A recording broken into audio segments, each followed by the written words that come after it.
Keep sticking your nose. Everyone cares for their family, just as much as I do. I just kill him and move on. I still don't know if I made the right choices. I don't give a what shades are.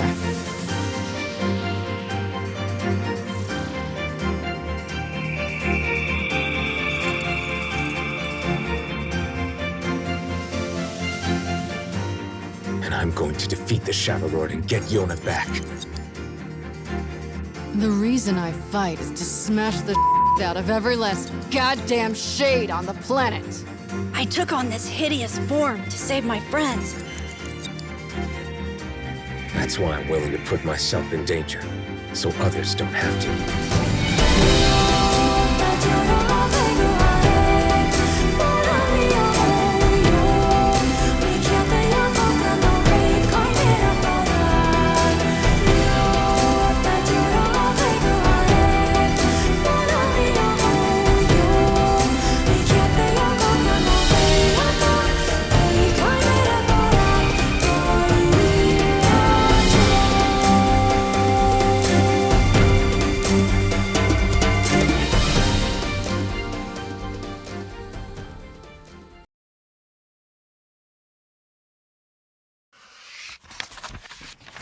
A small, remote village sits nestled in the face of a steep cliff. And in it, there once lived a young girl. She always sulked as she watched the village children playing outside her window. She wasn't sick. Instead, she had a mark on her leg that made her different. Her parents told her to hide the mark. If she did not, they would not allow her to go outside. But the mark was a part of her. Each time they told her to hide it, it was like they were asking her to deny her very being. The girl hated the thought of hiding it, and the more they told her to, the harder she resisted. She and her parents had been having this fight for several long years now.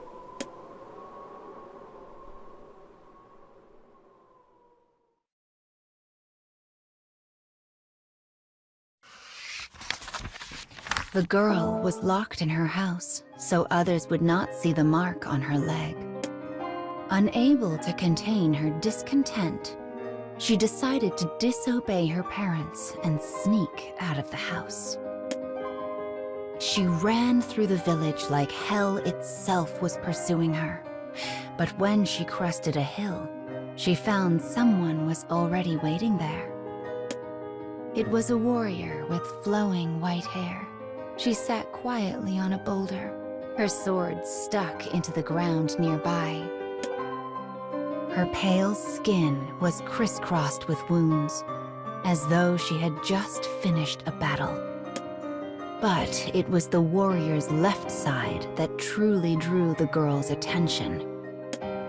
It was covered by bandages that had slipped to expose a patch of inky black skin. Skin that looked like a larger version of her own birthmark. She's just like me, thought the girl. Suddenly, she felt a deep ache to be like this woman, a person who did not even flinch when someone stared at her mark. "I want to be like you," said the girl. As the woman turned to look at the girl, her gaze fell on her leg. A curious mixture of sadness and anger flitted across her face like a wraith in the dark. "There's nothing good in a life like mine." This said, the warrior turned away from the girl, as if she had never noticed her in the first place. She then tightened her bandages and walked away.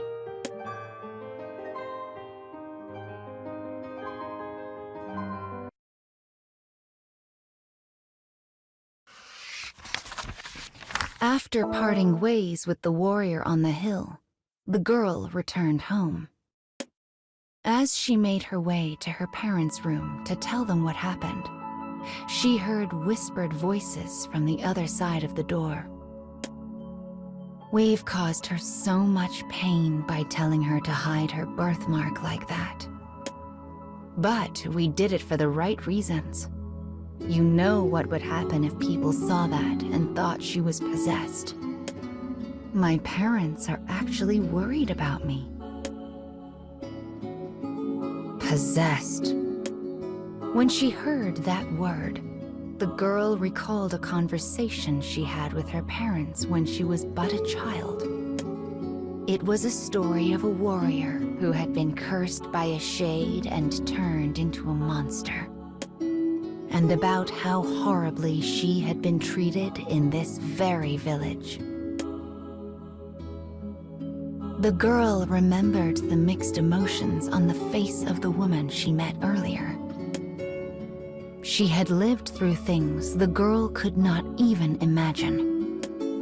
Feeling ashamed for imposing her own desires on the warrior, she began to think about the hidden meaning behind the woman's expression.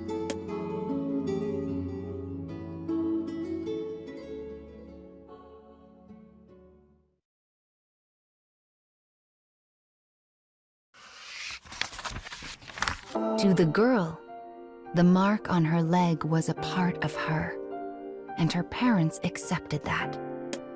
But if the other villagers saw it, terrible things would surely come to pass.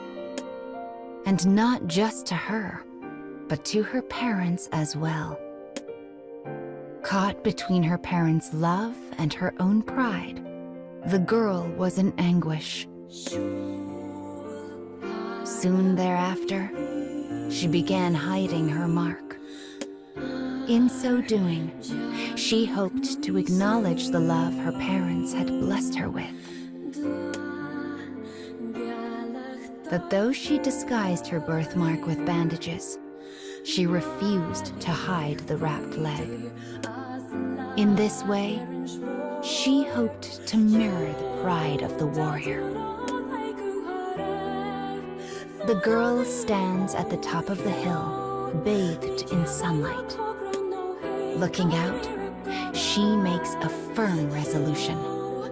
Once she is as strong as the warrior, once her parents no longer have to fear for her safety, she will remove her bandages and walk the world as she was meant to.